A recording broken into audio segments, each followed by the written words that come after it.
আল্লাহ পাক রব্বুল আলামিন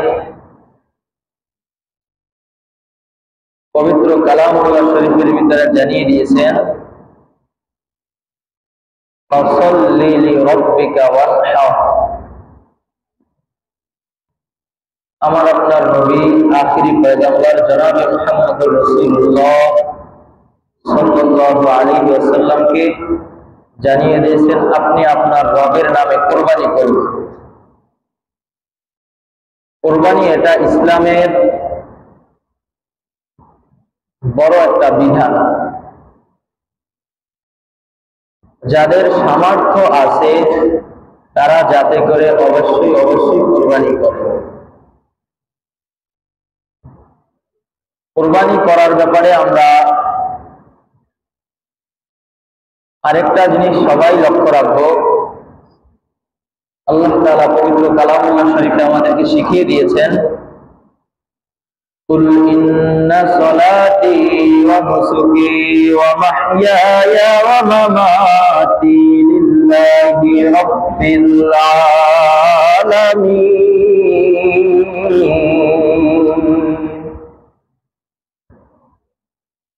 আল্লাহ তাআলা বান্দাদেরকে জানিয়ে দেন যে বলো, আমার নামাজ, আমার কুরবানি, আমার জীবিত থাকা, আমার মরে যাওয়া সব কিছু একমাত্র আল্লাহ তাআলার জন্য। কুরবানি দেওয়ার আগেই আল্লাহ তাআলা শিখিয়ে দিতেছেন যে আমাদের কুরবানির নিয়তটা কেমন হবে। যে আমি একটা বড় গরু কিনলাম, এলাকার মধ্যে আমার থেকে বড় গরু আর কারো নাই, আমার একটা সমাজে নাম কাম শান শৌকত মর্যাদা আছে, রাজনৈতিক একটা পরিচয় আছে, তাহলে আমার গরু ছোট হইলে কি মানায়? আমাদের কোরবানিটা যাতে মানুষ দেখানো, সুখ্যাতি এই জন্য না হয়, এজন্যই আল্লাহ তাআলা জানায় দিয়েছেন যে আমার আপনার কোরবানিটা হবে একমাত্র আল্লাহ তাআলার জন্য। আর আমার আপনার কোরবানির গোশত, মাংস কিছুই আল্লাহ তাআলার কাছে পৌঁছবে না। লা ইয়ানালুল্লাহু লুহুমুহা ওয়ালা দিমাউহা। যে আল্লাহ তাআলার কাছে কোরবানির গোশত, কোরবানির রক্ত, এই যে আমি আপনি টাকা খরচ করছি বলে কোনো কিছুই পৌঁছবে না। ওয়ালাকিন ইয়ানালুহুত তাকওয়া মিনকুম। বলে আল্লাহ তাআলা আমার আপনার থেকে চান তাকওয়া। যে আমরা কোরবানি দিতেছি, আমার আপনার মনের অবস্থাটা কি, আমার আপনার কোরবানি দেওয়ার উদ্দেশ্য কি? একমাত্র রবের রাজি খুশি, নাকি মানুষ দেখানো, নাকি সুখ্যাতি অর্জন করা? বলে আল্লাহ তাআলা আমার আপনার এই মনের অবস্থা দেখবেন।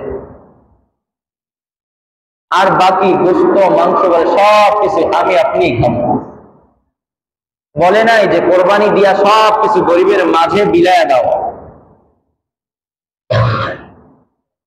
3 ভাগ করার কথা আছে। কিতাবে পাওয়া যায় যে কোরবানির গোশতটা আমরা 3 ভাগ করব। 1 ভাগ নিজেরা রাখবো, 1 ভাগ আত্মীয় স্বজনদের ভিতরে বন্টন করে দিব, আরেক ভাগ আমরা গরিব দুঃখীদের মাঝে বন্টন করে দিব। এটা মুস্তাহাব। যদি এর ব্যতিক্রম কেউ করে তাতেও তার গুনাহ হবে, এটা বলা যাবে না।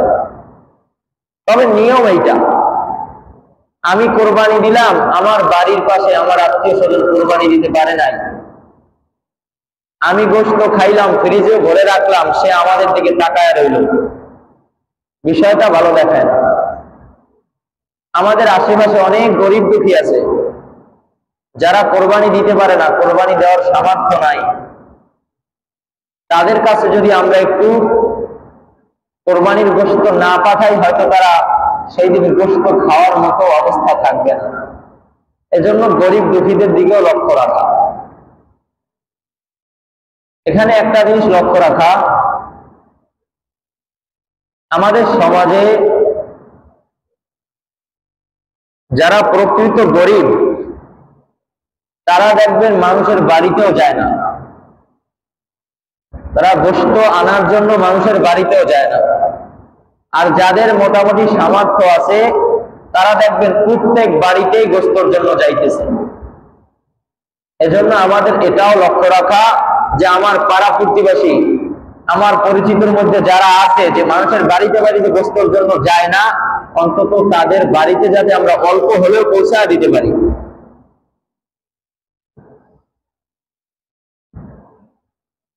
যাতে করে তারাও কোরবানির দিনে একটু ভালো ভালো খাইতে পারে, তারাও আনন্দে থাকে। কারণ ঈদ মানে খুশি। আমাদের জন্য নির্ধারণ করা হয়েছে ঈদ উল ফিতর, ঈদ উল আজহা, যেটাকে আমরা কোরবানির ঈদ আর ঈদ এই দুই নামে আমরা যেটাকে সংক্ষেপে চিনি। দুটোটাই যেহেতু ঈদ, ঈদ মানে খুশি, যাতে আমি, আমার আত্মীয় স্বজন, আমার গ্রামবাসী সবাই খুশিতে থাকতে পারি। সেজন্য আমাদের এই জিনিসটা একটু খেয়াল রাখা, যারা মানুষের বাড়ি বাড়ি যায় না তাদের বাড়িতেও যাতে আমরা একটু গোশত পৌঁছায় দিতে পারি। কোরবানি এইটা বাবা আদম আলাইহিস সালাম থেকেই ছিল, কিন্তু এক এক জমানার কোরবানির ধরন এক এক রকমের ছিল।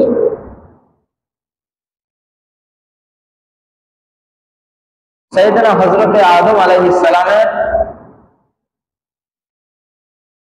যখন সন্তান হলো হাবিল, তখন ব্যবস্থা ছিল জোড়ায় জোড়ায় সন্তান হয়। হাবিলের সাথে তার একজন বোন হয়েছে, আর কাবিলের সাথেও একটা বোন হয়েছে। তো আল্লাহ তাআলা বাবা আদম আলাইহিস সালামকে হুকুম দিয়া দিছে যে হাবিলকে বিবাহ দেওয়া হবে কাবিলের বোনের সাথে, আর কাবিলকে বিবাহ দেওয়া হবে হাবিলের বোনের সাথে। এটা হলো আল্লাহ তাআলার হুকুম। কিন্তু কাবিলের বোন হাবিলের বোনের থেকে একটু বেশি সুন্দরী হওয়ার কারণে কাবিল এই হুকুম মানতে রাজি না। তিনি বলতেছে, না, আমার বোনকে আমি বিবাহ করব, যেটা আল্লাহ তাআলার হুকুম বিরোধী। তখন তাদের উপর একটা হুকুম আসলো যে তোমরা দুজনে কোরবানি দাও, যার কোরবানি আল্লাহ তাআলার দরবারে কবুল হবে সেই কাবিলের সুন্দরী বোনকে বিবাহ করবে। দুজন কোরবানি দিতে চলে গেছে। এক বর্ণনায় পাওয়া যায় যে পাহাড়ের উপরে একজনের হাবিল বড় একটা পশু রেখে আসছে, আর কাবিল কিছু শস্য রেখে আসছে। আর এক বর্ণনায় পাওয়া যায় যে খেতেই ছিল। যাই হোক, তো তখন কোরবানি কবুল হওয়ার নিদর্শন ছিল, যার কোরবানি কবুল হবে আল্লাহ তাআলা তার কোরবানির পশু বা কোরবানির বস্তুকে জ্বালায়া দিবেন। দুজনে কোরবানি দেওয়ার জন্য পাহাড়ের চূড়ায় রেখে আসছে, আর আল্লাহ তাআলা হাবিলের কোরবানির পশুকে আল্লাহ তাআলা আসমান থেকে সেই কোরবানি কবুল হওয়ার জন্য যে নিদর্শন সেটা পাঠায়া তার পশুকে পোড়ায়া দিছে। তখন আবার তাদের ব্যাপারে ফয়সালা হইল যে হাবিল কাবিলের বোনকে বিবাহ করবে, আর কাবিল হাবিলের বোনকে বিবাহ করবে। কিন্তু কাবিল সেটা মানতে রাজি না। কাবিল বলতেছে যে আমি তো কোরবানি এই জন্য দেই নাই, আমি এমনিতেই কোরবানি দিয়েছি। কোরবানি কবুল হলেও আমি আমার বোনকে বিবাহ করব, কোরবানি কবুল না হলেও আমি আমার বোনকে বিবাহ করব। তখন ওই অবস্থায় সাইয়েদনা হযরতে আদম আলাইহিস সালামকে আল্লাহ তাআলা হুকুম করছেন যে তুমি যাও, আমার ঘরকে তাওয়াফ করে আসো। তখন আদম আলাইহিস সালাম বললেন যে আমার উপর আল্লাহ তাআলার হুকুম, আমি যাতে করে আল্লাহ তাআলার ঘর তাওয়াফ করে আসি।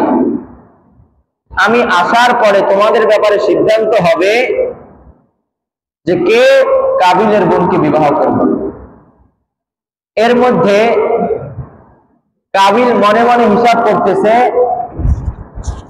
আমি যদি আমার বাবার সিদ্ধান্তের জন্য অপেক্ষায় থাকি, বাবা আসলেও কোনোদিনও আমার পক্ষে ফয়সালা দিবে না, যেহেতু আমার কোরবানিও কবুল হয় নাই, সে হিসেবে আমি হাবিলকে কতল করে ফেলি, তাহলেই আমার পথের কাঁটা আর কেউ থাকবে না।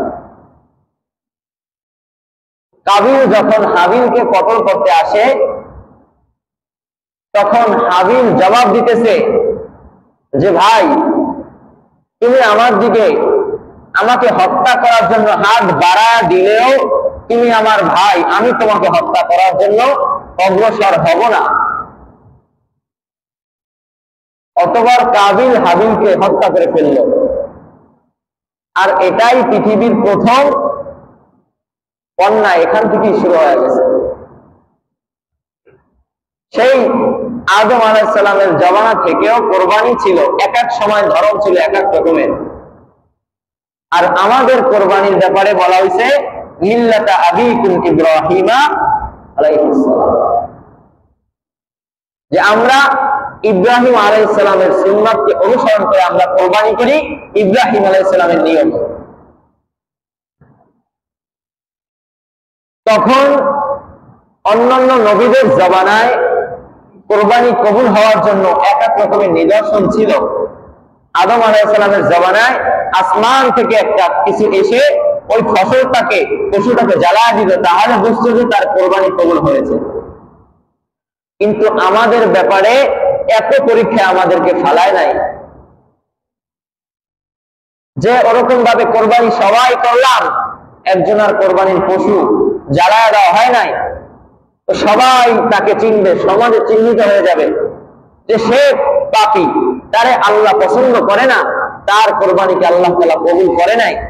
বলে আল্লাহ তাআলা আমাদেরকে এই লজ্জায় না ফালানোর জন্য, এই পজিশনে আমাদেরকে না নেওয়ার জন্য, যাতে আমরা একটু ভালোভাবে চলাফেরাও করতে পারি, সব কিছুর জন্য আমাদের সুবিধার্থে এমন একটা কোরবানির, সুন্দর একটা কোরবানির ব্যবস্থা করে দিছে, যে আমরা সবাই যাতে করতে পারি, আবার কেউ যাতে হেয় প্রতিপন্ন না হয়, ছোট না হয়ে যায় মানুষের সামনে, সমাজে।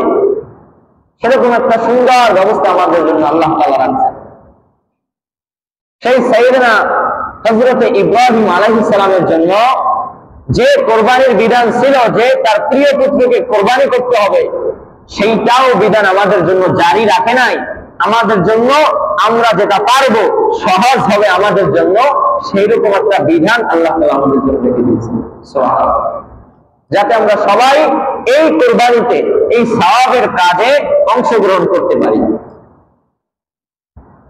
এই কোরবানির ফজিলতের ভিতরে একটা পাওয়া যায়, যে কোনো ব্যক্তির উপর কোরবানি ওয়াজিব ছিল, কিন্তু ওই ব্যক্তি কোরবানি করে নাই, আমার আপনার নবী আখিরি পয়গাম্বার বলতেছেন, সে যেন আমার ঈদগাহে না আসে। কত বড় একটা ধমকির কথা! এজন্য আমাদের যাদের কোরবানির দিনে 10, 11, 12 এই দিন সমূহের মধ্যে আমাদের যাদের কাছে প্রয়োজন অতিরিক্ত নেশাব পরিমাণ সম্পদ থাকবে, প্রত্যেকের উপরেই কোরবানি ওয়াজিব। প্রত্যেকের উপরে বলতে সুস্থ বালেগ মুসলমান এগুলো হতে হবে। একজন যদি সুস্থ না থাকে, মানসিক ভারসাম্যহীন, তার জন্য কোরবানি না। নাবালেগের উপর কোরবানি ওয়াজিব না, বিধর্মীদের জন্য কোরবানি ওয়াজিব না। তো কোরবানি ওয়াজিব হওয়ার জন্য সুস্থ মস্তিষ্কওয়ালা বালেগ মুসলমান নরনারী যেই হোক, তাদের উপর কোরবানি ওয়াজিব। এখন আমরা অনেকে মনে করি যে স্বামী কোরবানি দিতেছে, তাইলে আর স্ত্রীর উপর তো মনে হয় কোরবানি ওয়াজিব না। স্ত্রী যদি একক সম্পদের মালিক হয়, তার ব্যক্তিগত যদি নেশাব পরিমাণ সম্পদ থাকে, সেটা স্বর্ণ হোক, রূপা হোক, নগদ টাকা হোক বা অন্য কোনো সম্পদ হোক, এটা যদি মহিলাদের কাছেও থাকে, মা বোনদের কাছেও থাকে, তাদের উপর কোরবানি ওয়াজিব। স্বামীর কোরবানিতে তার উপর থেকে কোরবানির ওয়াজিব তার মাথা থেকে উঠে যাবে না। এজন্য আমরা প্রত্যেকেই লক্ষ্য রাখবো, কোরবানি করতে পারা এটা একটা নিজের কাছে ভালো লাগা, যে আমি আল্লাহ তাআলার একটা ইবাদত আমি করতে পারতেছি। এজন্য যাদের নেশাব পরিমাণ সম্পদ আছে, প্রত্যেকেই নিয়ত করি, যারা এখনো করি নাই, একটা যদি ছাগল দিয়াও কেউ কোরবানি দেয়, একটা 5, 7, 8 হাজার টাকার ভিতরে ভালো ছাগল পাওয়া যায় যাতে কোরবানি হয়ে যায়, তাইলে কোরবানি দিতে আহামরি লাখ লাখ টাকাও লাগে না। যার সম্পদ আছে সে চাইলে 2টা 3টা দিয়াও দিতে পারে, 2 লাখ 5 লাখ টাকার পশু দিয়াও দিতে পারে। যার তাওফিক যেরকম, সে সেই রকম বস্তু দিয়া, সেই রকম যন্ত্র দিয়া কোরবানি দিবে। এজন্য আমাদের মা বোনদের ভিতরেও যাদের অর্থ সম্পদ আছে, স্বর্ণ রূপা আছে, তারাও আমরা হিসাব মিলিয়ে নিব যে আসলে আমাদের উপর কোরবানি ওয়াজিব কিনা। যদি কোরবানি ওয়াজিব হয়, তাহলে আমরা প্রত্যেকেই ছোট বস্তু হোক বড় বস্তু হোক কোরবানি দেওয়ার চেষ্টা করব ইনশাআল্লাহ। কোরবানির পশু এটা একটু ভালো হওয়া ভালো, একটু মোটা তাজা, একটু কালারটা একটু সুন্দর হওয়া, এটা ভালো। কারণ আমি আপনি আমার আপনার জন্য যখন একটা ড্রেস চয়েস করতে যাই, তখন কিন্তু আমরা হিসাব করি যে সবচেয়ে ভালো ড্রেস কোনটা, কালারটা ভালো কোনটা, আমার গায়ে ভালো মানাবে কোনটা। সেই হিসাবে আমরা কোরবানির বস্তুটাও আমার সাধ্যমত আমি যাতে ভালো একটা পশুকে চয়েস করে নিই আমার জন্য, এটা আমরা লক্ষ্য রাখবো। এমন যাতে না হয় যে আল্লাহ তাআলা দিতে বলছে, যা কোনো মতো একটা মরাদকে ধরে না কোরবানি দিয়ে দিই, এমনটা যাতে না হয়। আল্লাহ তাআলার হুকুম, এইটা আমি আপনি আন্তরিক হইয়া মহাব্বতের সাথে কোরবানি দিব, যাতে কাল কিয়ামতের ময়দানে এই কোরবানির উসিলায় আমরা প্রত্যেকে নাজাত পেয়ে যাইতে পারি, প্রত্যেকে পার হয়ে যাইতে পারি। আমাদের উদ্দেশ্য থাকবে এটা। এজন্য আমাদের কোরবানির বস্তুগুলো যাতে এমন হয়। আমাদের আর কোরবানির বাকি বেশি দিন নাই, খুবই অল্প দিন। এজন্য আমরা যারা এখনো নিয়াত করি নাই, তারাও যাতে কোরবানির নিয়াত করে ফেলি। অনেক সময় আমরা বিভিন্ন মাসআলার সম্মুখীন হই। কারো পক্ষ থেকে যদি কেউ কোরবানি আদায় করে, তাহলে কোরবানি আদায় হবে কিনা, এটাও একটা জটিল একটা গুরুত্বপূর্ণ মাসআলা। যে বাবার অর্থ সম্পদ আছে, অনেক সময় দেখা যায় যে বাবা এখনো স্বাবলম্বী, সন্তানদেরও অর্থ সম্পদ আছে, কিন্তু বাবা একাই একটা গরু কিনে 5 সন্তান 7 সন্তান সবাই মিলে সবার নাম দিয়ে দিছে, তাহলে কোরবানি হবে কিনা। এই বিষয়টা বোঝার বিষয় হলো, যদি সন্তানদের উপর কোরবানি ওয়াজিব হয়, তাহলে তাদের অনুমতি নিয়ে যদি বাবা কোরবানিতে অংশ দেয়, তাহলে তাদের উপর থেকে কোরবানি আদায় হয়ে যাবে। অনুমতি ছাড়া দিলে তাদের উপর থেকে তাদের ওয়াজিব কোরবানি আদায় হবে না। অনুমতি নিয়ে দিলে একজনের পক্ষ থেকে আরেকজন কোরবানি দিলে আদায় হয়ে যাবে। ভাই ভাইয়ের পক্ষ থেকে দিতে পারে, বাবা দিতে পারে, সন্তানেরা বাবার পক্ষ থেকে কোরবানি দিয়ে দিতে পারে, তাহলে আদায় হয়ে যাবে। অনেক সময় আমরা দেখি কোরবানির দিনে যারা কোরবানি দিতে পারে নাই, অথবা কোরবানিও তারা দিছে,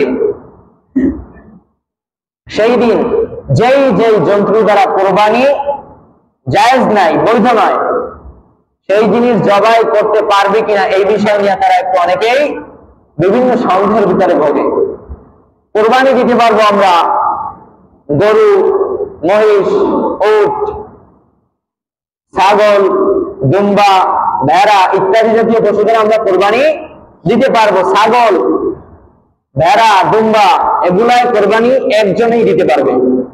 গরু, মহিষ, উট এইগুলায় কোরবানি দিতে পারবে 7 জন, একজনেও দিতে পারবে, 7 জনেও দিতে পারবে। আবার একজন কমায়া 6 জনেও দিতে পারবে, 5 জনেও দিতে পারবে, 4 জনেও দিতে পারবে, 3 জনেও দিতে পারবে, 2 জনেও দিতে পারবে, 1 জনেও দিতে পারবে। জোর আর বিজন, এখানে এই সংখ্যার কোনো হিসাব নাই। আমাদের অনেকের মধ্যে এই বিষয়টা এমন প্রচলন আছে যে বিজোড় সংখ্যা হইতে হবে, জোর হইলে কোরবানি হবে না, এমন কোনো বিষয় নাই। আপনি একটা গরু, একটা মহিষ, একটা উটের মধ্যে 7 জন পর্যন্ত নিতে পারবেন সর্বোচ্চ, আর সর্বনিম্ন আপনি 1 জন থেকে আপনি 7 জনের মধ্যে যে কয়জন নেন, জোর আর বিজোড়। তো আমরা যারা কোরবানি দিতে পারি নাই, এদের মধ্যে অনেকে মুরগি, হাঁস এগুলা জবাই করে খায়, এটা খাইতে পারবে কিনা? অবশ্যই পারবে, তবে কোরবানির উদ্দেশ্যে খেতে পারবে না। যে আমি গরু ছাগল কেনার মতো টাকা নাই, তাই মুরগি দ্বারা কোরবানি দিলাম, এইটা পারবে না। সেই দিন সে মুরগি, হাঁস থেকে শুরু করে সব কিছু জবাই করে খাইতে পারবে, কিন্তু কোরবানির উদ্দেশ্য করে খাইতে পারবে না। অনেকে আছে আমাদের মা বোনেরা, এগুলা সেই দিন একটু সতর্ক থাকার চেষ্টা করে যে আমি কোরবানি দিতে পারলাম না, তাহলে আমি হাঁস মুরগি জবাই করে খাইতে পারবো কিনা, এরকম অনেক সময় সন্দেহের ভিতরে ভোগে। অনেক সময় আমাদের দেখা যায় যে আমাদের সন্তানদের আকিকা আমরা হয়তো সময় মতো দিতে পারি নাই, অথবা কোরবানির এই টাইমই সময় মতো হয়েছে। এখন কোরবানির সাথে আকিকা করা যাবে কিনা? কোরবানির সাথে আকিকা করা যাবে, তবে না করা ভালো। কোরবানির সাথে আকিকা করা যাবে। যেমন কোরবানিতে একটা গরু দিয়ে যদি দেন 7 ভাগ হওয়া যাবে, 7 ভাগের ভিতরে আপনি আকিকার ভাগও ঢুকাইতে পারেন, আবার কোরবানির ভাগও নিতে পারেন। এই বিষয়টা লক্ষ্য রাখা। আর আরেকটা বিষয় হলো, আমরা যারা কোরবানি দিতেছি, আমাদের এই বিষয় সর্ব অবস্থায় মাথায় রাখা, যারা ভাগে কোরবানি দিতেছি, যে আমি কোরবানিটা কার সাথে দিতেছি, তার আয়ের উৎস কি, সে নামাজি কিনা, এই বিষয়গুলো আমাদের লক্ষ্য রাখা উচিত। কারণ কোরবানির পশুর ভাগের ভিতরে একজন মানুষের যদি কোনো সমস্যা থাকে, তাহলে পুরো কোরবানি, সবার কোরবানিতেই সমস্যা হয়ে যাবে। অনেকে আবার প্রশ্ন করে যে যেহেতু আমরা 7 ভাগে কোরবানি দিতেছি, তাহলে একজনের ভাগে সমস্যা, তার কোরবানি হবে না, বাকি 6 জনের কোরবানিতে সমস্যা হবে কেন? তো এখানে সুন্দর একটা উদাহরণ দিয়েছে যে একটা পাত্রের ভিতরে, ধরেন ছোট একটা পেয়ালার ভিতরে 6 জনে দুধ রাখছে, আর একজনে 7 ভাগের 1 ভাগে প্রস্রাব রাখছে। এখন এই দুধটু কি আপনারা পান করতে পারবেন? কারো দ্বারা পান করা সম্ভব? কারো দ্বারাই পান করা সম্ভব না, যেহেতু ওইটার একটা অংশ হ্যাঁ পুরোটার সাথেই মিশে গেছে। তো ভাগের কোরবানিটাও এরকম, যদি একজনের কামাই, ইনকাম বাণিজ্যে ভেজাল হয়, অথবা একজনের নিয়াতে গরমিল হয়, তাহলে প্রত্যেকের কোরবানিতেই এই ঝামেলাটা প্রত্যেকের কোরবানির মধ্যেই পড়ে যাবে। এজন্য আমরা সম্ভব হলে একা দিব, আর যদি সেটা সম্ভব না হয়, তাহলে আমরা ভাগে দিলেও যাতে আমাদের ভাগের মানুষজন সেরকম হয়, নামাজি হয়, তার ইনকাম বাণিজ্য হালাল হয়, সেইটা আমরা লক্ষ্য রাখবো, সেইটা আমরা মিলায় নেব। কারণ এত কষ্ট করে কোরবানি দিতেছি, আমার আপনার কোরবানিটা যদি নষ্ট হয়ে যায়, আমার আপনার কোরবানির যদি কোনো ফলাফল আমরা না পাই, তাহলে এটা আমাদের জন্য খুবই দুঃখজনক। এজন্য এটা আমরা হিসাব করে নেব। এখন বর্তমানে একটা চল দেখা যায় যে গরু ক্রয় করতে গিয়া মানুষ ফিতা দিয়া গরু মাপে, গোশত মাপে, তারপরে গরু ক্রয় করে।